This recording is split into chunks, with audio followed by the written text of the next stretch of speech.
Hello and welcome again to my channel Sandeep Jain classes. आज हम class 12th English compulsory की second text book Panorama के first chapter the Tiger King की study करेंगे। इसका हिंदी में ट्रांसलेशन देखेंगे और इसके कुछ इंपॉर्टेंट क्वेश्चन आंसर्स देखेंगे जो बोर्ड के लिहाज से बहुत ही महत्वपूर्ण है। तो सबसे पहले इस पाठ का एक संक्षिप्त परिचय about the story. The Tiger king is a story of a brave and obstinate man. व्याघ्र राजा एक बहादुर और जिद्दी व्यक्ति की कहानी है। वो ब्रेव तो है लेकिन साथ ही ऑब्स्टिनेट है। ऑब्स्टिनेट का मतलब होता है जिद्दी। उसके जन्म के समय यह भविष्यवाणी की गई थी, यह प्रेडिक्शन किया गया था कि कोई टाइगर उसकी मृत्यु का कारण बनेगा। इसलिए उसने सभी टाइगर्स को मारने का निश्चय किया। उसने बड़ी निर्दयता से बहुत सारे टाइगर्स को समाप्त कर दिया, उनकी हत्या कर दी। और उसकी सनक ने इतने सारे निर्दोष जानवरों की जान ले ली, लेकिन अंत में जो होना था वही हुआ। इतने सारे टाइगर्स को मारने के बाद एक छोटा सा लकड़ी का टाइगर, वुडन टाइगर, उसकी मृत्यु का कारण बना। और इस प्रकार उस निर्दयी राजा का दुखद अंत हुआ, जिसकी वाइल्ड लाइफ एनिमल्स के प्रति कोई सहानुभूति नहीं थी। Let's begin. The Maharaja of Pratibandapuram is the hero of this story. Pratibandapuram के महाराजा इस कहानी के हीरो हैं। उन्हें अनेक उपाधियों से जाना जा सकता है। उन्हें माननीय जामेदार अर्थात जनरल, खिलेदार अर्थात मेजर, शत व्याघ्र संहारी, महाराजा धीराज, विश्व भुवन सम्राट, सर जिलानी, जंग जंग बहादुर, MAD, ACTC या CRC, इन सब अनेक नामों से उन्हें जाना जा सकता है। परंतु इस नाम को अक्सर व्याघ्र राजा के रूप में या टाइगर किंग के रूप में छोटा कर दिया जाता है। मैं आपको यह बताने आया हूँ कि वह टाइगर किंग के नाम से प्रसिद्ध क्यों हुए। मेरा एक सुनियोजित वापसी के साथ केवल अंत की ओर बढ़ने का झूठा दिखावा करने का कोई इरादा नहीं है। यहाँ लाइट मूड में लेखक कल्कि कहते हैं कि यहाँ तक कि किसी स्तूका बम वर्षक विमान की धमकी भी मुझे मेरे मार्ग से भटका नहीं पाएगी। स्तूका बम वर्षक विमान द्वितीय विश्व युद्ध में जर्मनी के द्वारा काम में लिए गए थे। तो कवि उनका यह उद्धरण देते हुए कहते हैं कि ये स्तूका बम वर्षक विमान भी मुझे मेरे मार्ग से भटका नहीं पाएंगे, और वह स्तूका यदि चाहे तो जल्दी से जल्दी मेरी कहानी से पीछे हट सकते हैं। आगे देखिए। Right at the start it is imperative to disclose a matter of vital importance about the Tiger King. लेखक कहते हैं कि शुरुआत से ही व्याघ्र राजा के बारे में एक अति महत्वपूर्ण बात को उद्घाटित करना अति आवश्यक है, इम्पोर्टेंट है। वो बात कौन सी है? उनके बारे में पढ़ने वाले प्रत्येक व्यक्ति को इतने अदम्य साहस वाले व्यक्ति से स्वाभाविक रूप से आमने सामने मिलने की इच्छा होगी, लेकिन इस इच्छा की पूर्ति की कोई संभावना नहीं है। लेखक कहते हैं कि आपकी ये इच्छा कि आप अगर टाइगर किंग से मिलना चाहते हैं, ये पूरी नहीं हो सकती। क्यों नहीं पूरी हो सकती? जैसा कि भरत ने राम से दशरथ के बारे में कहा था, उसी प्रकार व्याघ्र राजा सभी जीवित प्राणियों के अंतिम निवास स्थान पर पहुंच चुके हैं। अर्थात व्याघ्र राजा जो है अब इस दुनिया में नहीं है। दूसरे शब्दों में व्याघ्र राजा की मृत्यु हो चुकी है। इसलिए कोई भी अगर उनसे मिलने की इच्छा रखता हो तो उसकी ये इच्छा पूरी नहीं हो सकती है। उनकी मृत्यु का तरीका असाधारण रुचि का विषय है, एक्स्ट्रा ऑर्डिनरी इंटरेस्ट का विषय है।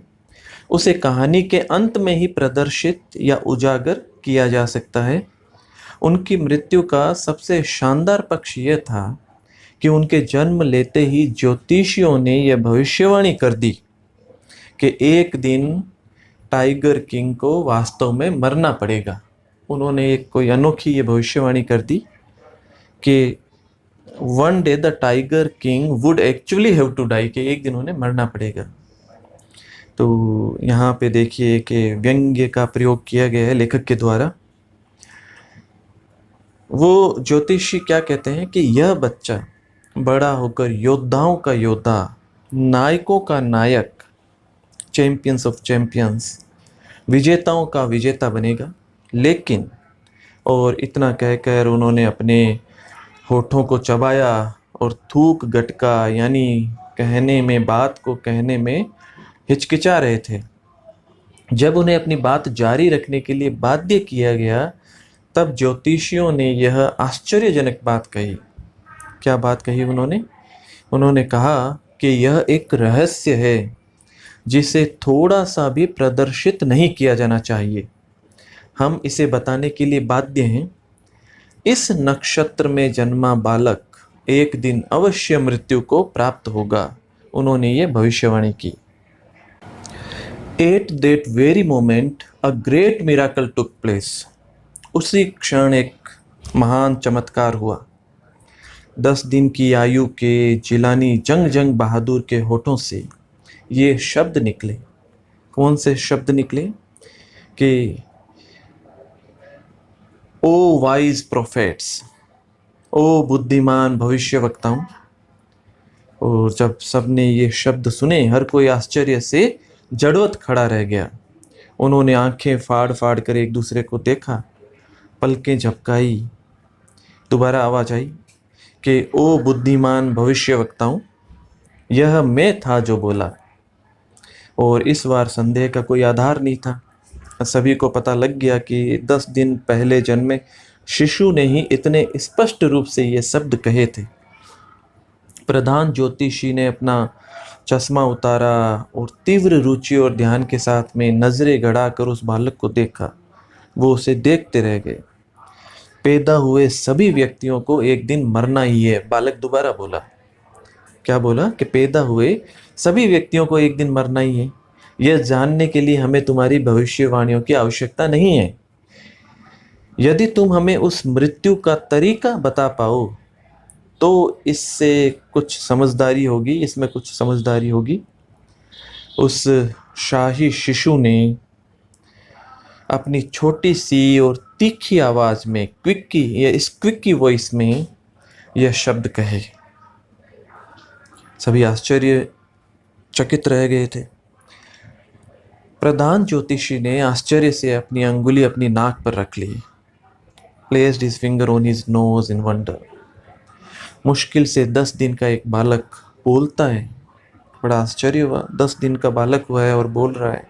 इतना ही नहीं, वह बुद्धिमत्तापूर्ण प्रश्न भी कहता है। ये तो बड़ा अविश्वसनीय है। इस पे विश्वास नहीं किया जा सकता। ये तो इनक्रेडिबल है। यह तो वास्तविकता के बजाय युद्ध के कार्यालय से जारी किए गए समाचारों जैसा है। यहाँ लेखक कहना चाहते हैं कि युद्ध के समय जो कार्यालय स्थापित होते हैं, वहाँ पे जो समाचार जिस प्रकार से प्रसारित किए जाते हैं, जिन पे विश्वास करना संभव नहीं होता है, उस तरह से इस बात पर भी विश्वास करना संभव नहीं हो पा रहा है। प्रधान ज्योतिषी ने अपनी अंगुली अपनी नाक से हटाई और अपनी नज़रें उस छोटे से राजकुमार पर गड़ा दी। The prince was born in the hour of the bull. उस प्रधान ज्योतिषी ने व्याख्या करते हुए कहा कि राजकुमार वृषभ के काल में जन्मा है। और वृषभ यानी सांड, वृषभ और व्याघ्र आपस में शत्रु होते हैं। इसीलिए इसकी मृत्यु व्याघ्र के द्वारा, टाइगर के द्वारा होगी। आप सोच रहे होंगे कि टाइगर शब्द को सुनकर युवराज जंग बहादुर कांपने लगा होगा, थरथराया होगा, परंतु यह नहीं हुआ। जैसे ही युवराज ने इस शब्द को उच्चरित होते हुए सुना, उन्होंने एक गहरी घुरघुराहट की आवाज निकाली। उनके होठों से डर उत्पन्न करने वाले शब्द निकले। उन्होंने क्या कहा? Let tigers beware. व्याघ्र सावधान हो जाएं, व्याघ्र सावधान रहें। और ये जो वर्णन अभी मेरे द्वारा ऊपर किया गया, यह प्रतिबंधपुरम में सब और फैली एक अफवाह मात्र है, एक र्यूमर राइफ है। लेकिन बाद में आने वाली समझ के आधार पर हम ये निष्कर्ष निकाल सकते हैं कि यह किसी सत्य पर आधारित थी। It was based on some truth. Part 2 में देखिए, crown prince Jungjung Bahadur grew taller and stronger day by day. Crown prince Jungjung Bahadur जो हैं, युवराज जंगजंग बहादुर जो हैं, वो दिन प्रतिदिन लंबे हो गए, शक्तिशाली हो गए। पहले ही वर्णित घटना को छोड़कर उनके बचपन के दिनों में कोई और चमत्कार नहीं हुआ। यानी जब वह 10 दिन के थे और उस दिन वो बोल पड़े थे, वही एक घटना उनके बचपन के चमत्कारों में शुमार है। उसके अलावा उनके बचपन में कोई चमत्कार नहीं हुआ। अब युवराज एक अंग्रेजी गाय का दूध पीते थे, एक अंग्रेज दाई उनका पालन पोषण करती थी, एक अंग्रेज उन्हें अंग्रेजी पढ़ाता था और वह मात्र इंग्लिश मूवीज़ ही देखते थे, अंग्रेज़ी फिल्में देखते थे। ठीक वैसे ही जैसे कि अन्य सभी जो भारतीय राज्य उस समय अंग्रेज़ों के अधीन हुआ करते थे, वहाँ के युवराज करते थे, वैसा ही इसका पालन पोषण यहाँ हुआ। जब वे 20 वर्ष की आयु को प्राप्त हुए तो अभी तक राज्य जो कि उस समय तक अंग्रेज़ों के कोर्ट ऑफ वार्ड्स अधीन था, वो उनके हाथों में आ गया। यानी अभी तक वो कोर्ट ऑफ वार्ड्स के रूप में उनका राज्य था और 20 वर्ष की आयु होने पर राज्य उनके हाथों में आ गया। लेकिन राज्य में प्रत्येक व्यक्ति को एस्ट्रोलॉजर द्वारा की गई प्रेडिक्शन यानी ज्योतिषी की भविष्यवाणी याद थी और बहुत सारे लोग इस विषय पर चर्चा करते रहते थे, इस बारे में बातचीत करते रहते थे। धीरे धीरे ये बात महाराज के कानों तक भी पहुंच गई। प्रतिबंधपुरम राज्य में असंख्य जंगल थे। There were innumerable forests in the Pratibandhapuram state. उनमें टाइगर्स भी थे। महाराजा वह पुरानी कहावत जानते थे कि आप आत्मरक्षा में किसी गाय को भी मार सकते हैं और आत्मरक्षा में व्याघ्रों को मारने में, टाइगर्स को मारने में निश्चित रूप से कोई आपत्ति नहीं हो सकती थी। अब महाराज जो हैं वो टाइगर के शिकार पर निकल पड़े। The Maharaja was thrilled beyond measure when he killed his first tiger. जब महाराजा ने अपना पहला टाइगर मारा तो वो अत्यधिक रोमांचित हुए थे। उन्होंने स्टेट एस्ट्रोलॉजर यानी राज ज्योतिषी को बुलाया और उसे वह मरा हुआ जानवर दिखाया। महाराज ने राज ज्योतिषी से पूछा कि अब आप क्या कहते हैं। तो राज ज्योतिषी ने कहा कि महाराज ठीक इसी तरह से 99 व्याघ्र मार सकते हैं। लेकिन ज्योतिषी ने अपने शब्द को लंबा खींचा, वो आगे कुछ कहने में हिचकिचा रहे थे। लेकिन क्या, निडर होकर कहो, लेकिन आपको 100वें टाइगर से बहुत सावधान रहना होगा। यदि 100वां टाइगर भी मारा जाए तो मैं अपनी ज्योतिष की सारी पुस्तकें फाड़ दूंगा, उन्हें आग लगा दूंगा। और महाराज ने पूछा और मैं ज्योतिषी ने कहा कि मैं अपनी चोटी काट लूँगा, अपने बाल काट कर छोटे कर लूँगा और एक इंश्योरेंस एजेंट यानी बीमा प्रतिनिधि बन जाऊँगा। ज्योतिषी ने एक अस्पष्ट टिप्पणी के साथ में अपनी बात को समाप्त किया। थर्ड पार्ट देखिए। From that day onwards it was celebration time for all the tigers inhabiting Pratibandapuram. उस दिन से लेकर प्रतिबंधपुरम में रहने वाले व्याघ्रों के लिए एक उत्सव का समय आ गया। सरकार ने महाराज के सिवाय किसी के द्वारा भी टाइगर के शिकार पर प्रतिबंध लगा दिया और इस संबंध में एक घोषणा जारी की गई कि यदि किसी ने भी टाइगर पर एक पत्थर तक उछालने का साहस किया तो उसकी समस्त धन संपत्ति जब्त कर ली जाएगी, उसको इस प्रकार से दंडित किया जाएगा। महाराजा ने भी एक शपथ ली कि वह 100 टाइगर्स को मारने के बाद ही राज्य के अन्य सभी विषयों पर ध्यान देंगे। यानी राज्य पर अभी बिल्कुल ध्यान नहीं देंगे, सिर्फ टाइगर्स पर ध्यान देंगे। शुरू में राजा अपनी महत्वाकांक्षा को पूर्ण करने के लिए दृढ़ निश्चयी प्रतीत हुए। ऐसा नहीं था कि उन्हें किसी खतरे का सामना नहीं करना पड़ता था। कई बार गोली निशाने से चूक जाती थी, टाइगर उन पर छलांग लगा देता था और वह निहत्थे ही उस जंगली जानवर से लड़ते थे। लेकिन प्रत्येक बार महाराजा की ही विजय हुई। एक बार तो उनके सामने राज सिंहासन छीनने का खतरा पैदा हो गया। एक उच्च पदासीन ब्रिटिश ऑफिसर प्रतिबंधपुरम में आए। वह टाइगर्स का शिकार करने के बहुत शौकीन थे और अपने द्वारा मारे गए टाइगर्स के साथ फोटो खिंचवाने के तो उससे भी अधिक शौकीन थे। हमेशा की तरह उन्होंने प्रतिबंधपुरम में व्याघ्रों का शिकार करने की इच्छा प्रकट की, लेकिन महाराजा अपने निश्चय पर अटल थे, किसी और को शिकार करने देना नहीं चाहते थे। उन्होंने इसकी अनुमति नहीं दी। मैं किसी अन्य शिकार का आयोजन कर सकता हूँ, आप किसी जंगली सूअर का शिकार कर लें, वहाँ आप चले जाएं, आप किसी चूहे का शिकार कर लें, उसका आयोजन कर लें, हम किसी मच्छर के शिकार के लिए तैयार हैं, लेकिन टाइगर का शिकार यह असंभव है। उस ब्रिटिश ऑफिसर के सचिव ने दीवान के माध्यम से महाराजा से कहलवाया कि दुरई साहब, ये एक बड़ा पद होता है ब्रिटिश ऑफिसर्स में, तो उस ब्रिटिश ऑफिसर का पद था दुरई। तो कहलाया कि दुरई साहब का व्याघ्र को स्वयं मारना आवश्यक नहीं था। वास्तव में महाराजा व्याघ्र को मार सकते थे।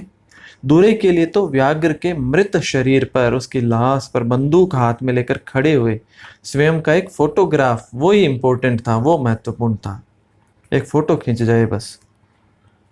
लेकिन महाराजा इस प्रस्ताव पर भी सहमत नहीं थे। यदि वह इस बार मना करने के बाद अंततः सहमत हो जाते और दूसरे ब्रिटिश ऑफिसर्स भी व्याघ्रों के शिकार के लिए पहुंच जाते तो वो क्या करते? क्योंकि महाराजा ने एक ब्रिटिश अधिकारी को उसकी इच्छा पूरी करने से रोका था, इसलिए महाराजा के सामने बड़ा संकट खड़ा हो गया, अपने ही राज्य को खोने का। उनके सामने ये एक बड़ा खतरा खड़ा हो गया था। The Maharaja and the Diwan held deliberations over this issue. महाराजा और उनके दीवान ने इस मामले पर गहन विचार विमर्श किया। परिणाम स्वरूप कलकत्ता की एक प्रसिद्ध ब्रिटिश आभूषण निर्माता कंपनी को तुरंत एक तार भेजा गया कि अलग अलग डिज़ाइन की महंगी हीरे की अंगूठियों के नमूने भेजिए। नमूने आ गए, लगभग 50 अंगूठियाँ पहुँची। महाराजा ने वे सारी अंगूठियाँ उस ब्रिटिश अधिकारी की पत्नी के पास भेज दी। उन्होंने सोचा था वो दो तीन अंगूठियाँ पसंद कर लेंगी और बाकी वापस लौटा देंगी, लेकिन हुआ कुछ ऐसा कि राजा और उसके मंत्री ने तो आशा की थी कि दुरई सनी जो है 1 या 2 अंगूठी पसंद करके बाकी वापस भेज देंगी। दुरई सनी ने तुरंत अपना सिर्फ उत्तर भेज दिया कि आपके उपहार के लिए बहुत अधिक धन्यवाद। यानी वो सारी की सारी अंगूठियाँ उन्होंने रख ली और धन्यवाद ज्ञापित कर दिया। 2 दिन में ब्रिटिश ज्वेलर की ओर से 3 लाख रुपए का एक बिल आ पहुंचा।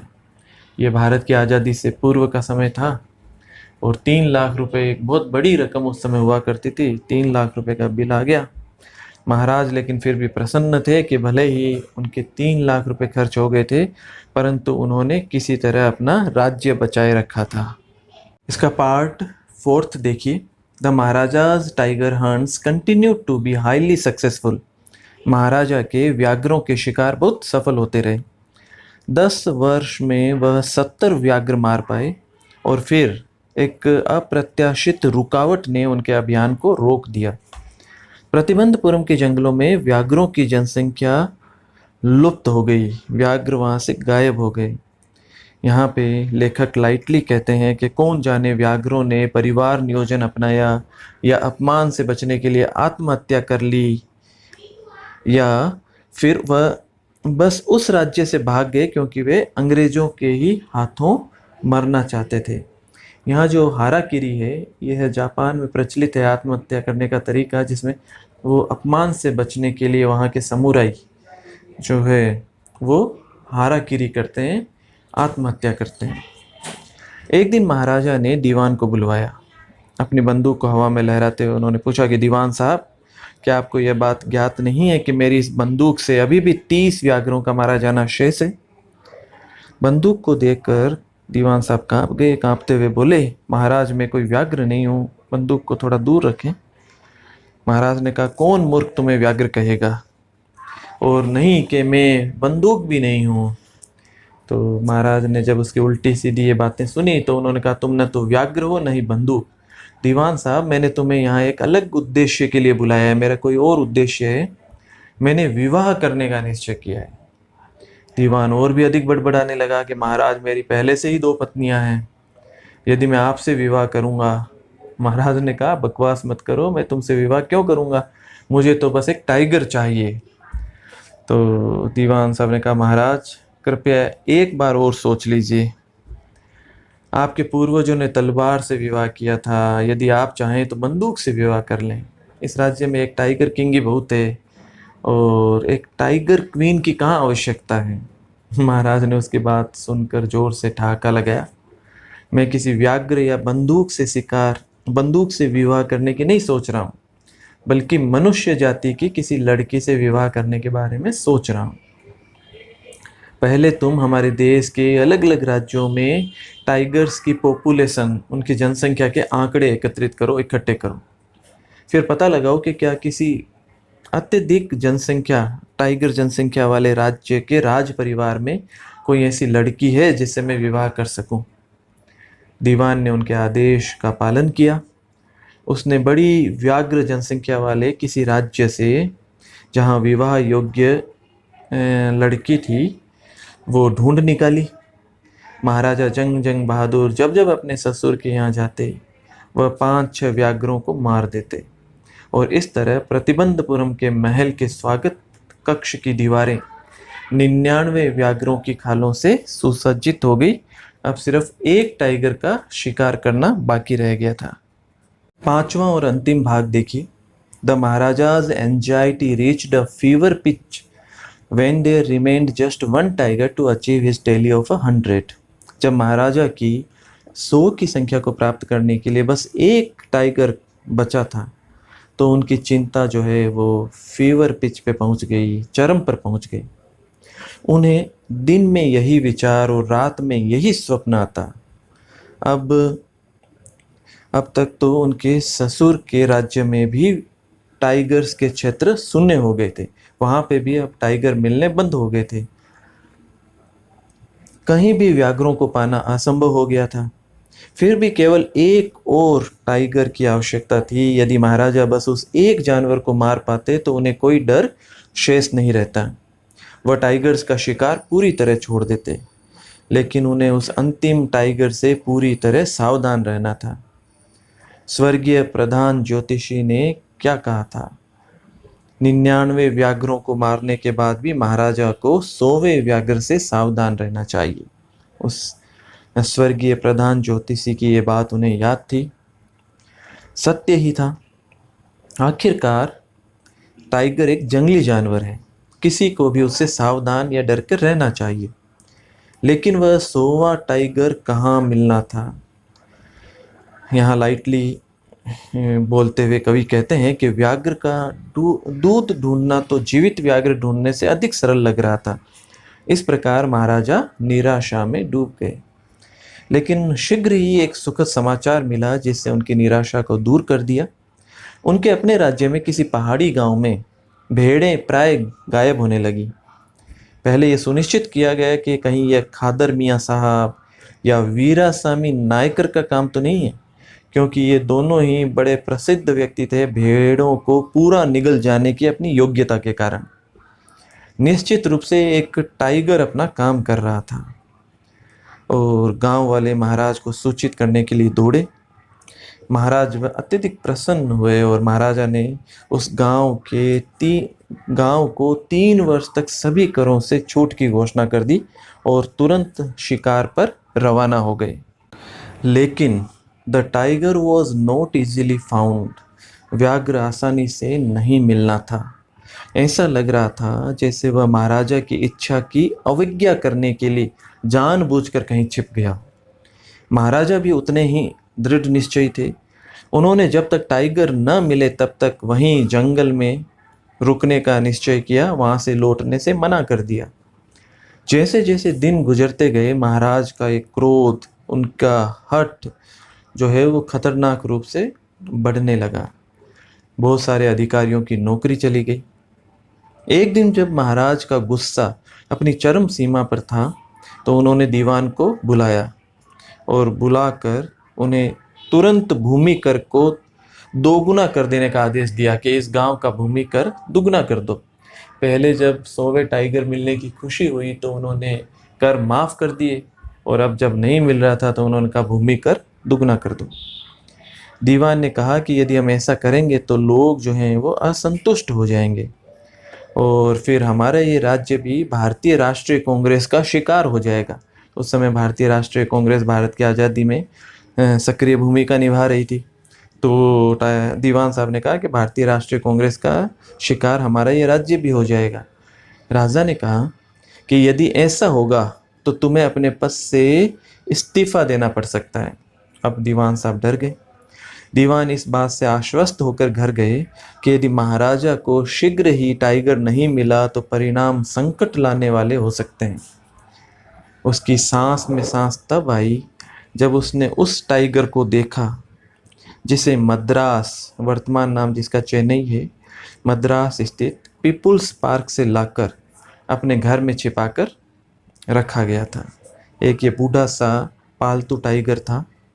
आधी रात के समय जब शहर शांति से सोया हुआ था, दीवान और उसकी वृद्ध पत्नी व्याघ्र को घसीट कर कार तक लाई और उसे सीट पर धकेल दिया, सीट पे बिठा दिया। दीवान स्वयं कार चलाकर उस जंगल तक गए और जहाँ पे महाराज जो हैं शिकार के लिए रुके हुए थे।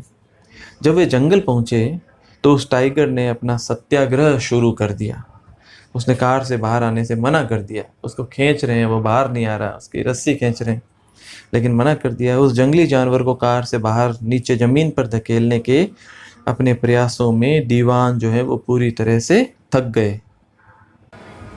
On the following day, the same old tiger wandered into the Maharaja's presence and stood as if in humble supplication. अगले दिन वही बूढ़ा टाइगर घूमता फिरता महाराज के सामने पड़ गया और मानो विनम्र प्रार्थना के भाव से खड़ा हो गया हो कि मालिक, आपका मेरे लिए क्या आदेश है। महाराजा ने जैसे ही उसे देखा असीम आनंद से भर गए। महाराजा ने असीम आनंद के साथ उस जंगली जानवर पर सावधानी पूर्वक निशाना साधा। टाइगर एक कुचले हुए ढेर के रूप में भरभरा कर नीचे गिर पड़ा। महाराजा ने अत्यधिक खुशी व उत्तेजना के अधीन होकर कहा कि आज मैंने 100वें व्याघ्र को मार दिया है, मेरी शपथ पूरी हो गई। उस व्याघ्र को एक भव्य जुलूस के साथ राजधानी में लाए जाने का आदेश देकर महाराजा शीघ्रता से अपनी कार में बैठकर वहां से चले गए। महाराजा के चले जाने के बाद शिकारी उस टाइगर को और पास से देखने के लिए गए। टाइगर ने भी बहुत चक्केपन से अपनी आंखें गोल गोल घुमाते हुए उन्हें देखा। उन लोगों को महसूस हुआ कि टाइगर तो मरा नहीं था, गोली का निशाना चूक गया था। टाइगर जो था वो गोली के अपने पास से होकर इतनी तेजी से गुजरने के कारण बेहोश हो गया था। बूढ़ा टाइगर था। शिकारी हैरान थे कि उन्हें अब क्या करना चाहिए। उन्होंने निश्चय किया कि महाराजा को निश्चित रूप से यह पता नहीं लगना चाहिए कि उनका निशाना चूक गया था। यदि महाराजा को यह पता लगता है तो उन लोगों की नौकरी जा सकती थी। एक शिकारी ने 1 फुट की दूरी से निशाना साधा और व्याघ्र पर गोली चला दी। इस बार उसने बिना निशाना चूके व्याघ्र को मार गिराया। 1 फुट की दूरी थी। यहाँ थोड़ा लाइट मूड में कवि लेखक कहते हैं कि इस बार उसने बिना निशाना चूके व्याघ्र को मार गिराया। फिर राजा के आदेशानुसार मरे हुए व्याघ्र को एक जुलूस के साथ शहर में से निकाल कर लाया गया और दफना दिया गया, और उस 100वें टाइगर के ऊपर एक मकबरा बना दिया गया। कहानी में यह ट्विस्ट देखिए। A few days later, the Maharaja's son's 3rd birthday was celebrated. कुछ दिन बाद महाराजा के पुत्र का 3रा जन्मदिन मनाया गया। उस समय तक महाराजा ने अपना पूरा ध्यान टाइगर के शिकार पर लगाया हुआ था और उनके पास में युवराज के लिए बिल्कुल समय नहीं था। लेकिन अब राजा ने अपना ध्यान उस बच्चे की ओर मोड़ा, अपने राज्य की ओर दिया। उसने अपने बच्चे के जन्मदिन पर कोई खास उपहार देना चाहा। वह प्रतिबंधपुरम के शॉपिंग सेंटर में गए और प्रत्येक दुकान पर उपहार को खोजा कि कोई उपयुक्त उपहार मिले, लेकिन उन्हें कोई उपयुक्त उपहार नहीं मिल पाया। अंत में उनकी नज़र किसी खिलौने की दुकान में एक लकड़ी के टाइगर पर पड़ी। और उन्होंने निश्चय किया कि यही बिल्कुल उपयुक्त उपहार है, ये बिल्कुल सही उपहार है। उस लकड़ी के टाइगर की कीमत केवल 2.25 आना थी, कोई ज़्यादा कीमत नहीं, सिर्फ 2.25 आना कीमत थी। लेकिन दुकानदार जानता था कि यदि वह महाराजा को इतनी कम कीमत बताएगा तो उसे आपातकाल के नियमों के तहत सजा दे दी जाएगी, दंडित किया जाएगा। इसलिए उसने कहा, महाराज, यह टाइगर हस्तकला का एक दुर्लभ नमूना है, अद्भुत नमूना है। 300 रुपये में सौदा तय रहा। सीधे 2.25 आने से उसने रुपए मांगे 300। राजा भी राजा थे। राजा ने कहा, बहुत अच्छा, चलो ये तुम्हारी ओर से युवराज को उसके जन्मदिन पर उपहार, भेंट तुम्हारी ओर से हो गया। और यह कहकर वह उसे अपने साथ ले गए। उस दिन पिता और पुत्र उस छोटे से लकड़ी के टाइगर के साथ खेल रहे थे और वह किसी अनाड़ी बढ़ई के द्वारा बनाया गया था और उसके अंदर उस फिनिशिंग नहीं थी। उसकी सतह जो थी वो खुरदरी थी, उस पर जगह जगह लकड़ी के छोटी छोटी पतली फांसें जो हैं वो पंखों की तरह उसके ऊपर लगी हुई थी, वो खड़ी हुई थी। इनमें से एक फांस महाराजा के दाएं हाथ में घुस गई। उन्होंने अपने बाएं हाथ से उसे खींचकर बाहर निकाल दिया और राजकुमार के साथ खेलते रहे। अंत में देखिए, the next day infection flared in the maharaja's right hand. अगले दिन महाराजा के राइट हैंड में संक्रमण उत्पन्न हो गया। 4 दिन में यह पस उत्पन्न करने वाले घाव के रूप में विकसित हो गया और पूरी बाह में, पूरे हाथ में फैल गया। मद्रास से 3 प्रसिद्ध सर्जन बुलाए गए और उन्होंने विचार विमर्श करने के बाद ऑपरेशन करने का निश्चय किया। महाराजा का ऑपरेशन हुआ और ऑपरेशन करने वाले तीनों सर्जन थिएटर से बाहर आए और उन्होंने घोषणा की। यहाँ पे भी देखिए जो लाइटली किस प्रकार से लेखक ने कहा है कि उन ऑपरेशन करने के बाद में वो बाहर आए और उन्होंने घोषणा की, ऑपरेशन सफल रहा, महाराजा की मृत्यु हो गई है, महाराजा मर गए हैं। और इस तरह से 100वें टाइगर ने टाइगर किंग से अपना अंतिम बदला ले लिया।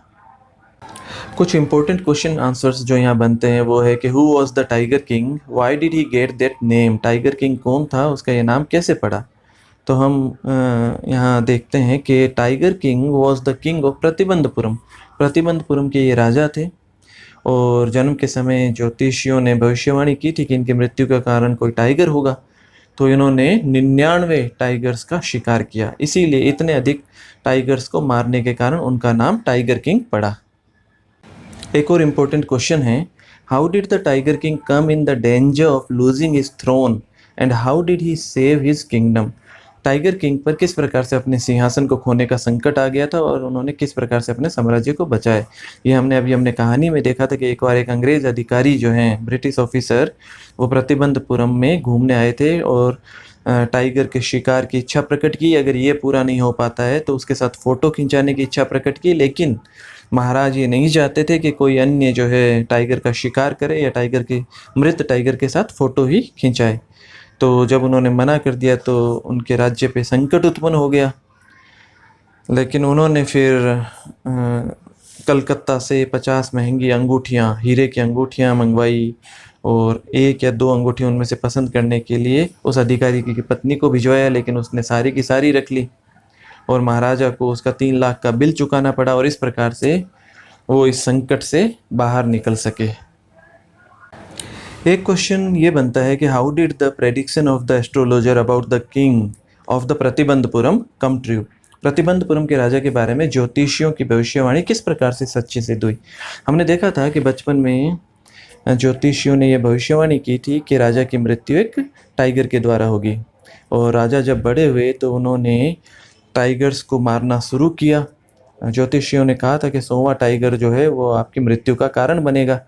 राजा ने 99 टाइगर मार दिए और 100वें टाइगर पर जब गोली चलाई तो गोली झनझनाती हुई उसके पास से निकल गई, वो मूर्छित होकर गिर पड़ा और राजा ने सोचा कि वो मारा गया है और मेरा जो ये लक्ष्य था 100 टाइगर्स का वो पूरा हो गया है। लेकिन वो 100वां टाइगर जो है वो राजा द्वारा नहीं मारा गया था और अपने बेटे के जन्मदिन पर एक लकड़ी का टाइगर वो पसंद करके लाए थे और उसकी सतह खुरदरी थी और फांस जो है वो उनके हाथों में चुभ गई और अंत में ये संक्रमण उनके लिए घातक सिद्ध हुआ और वो इसके कारण से मारे गए और इस प्रकार से ज्योतिषियों की भविष्यवाणी सिद्ध हो गई।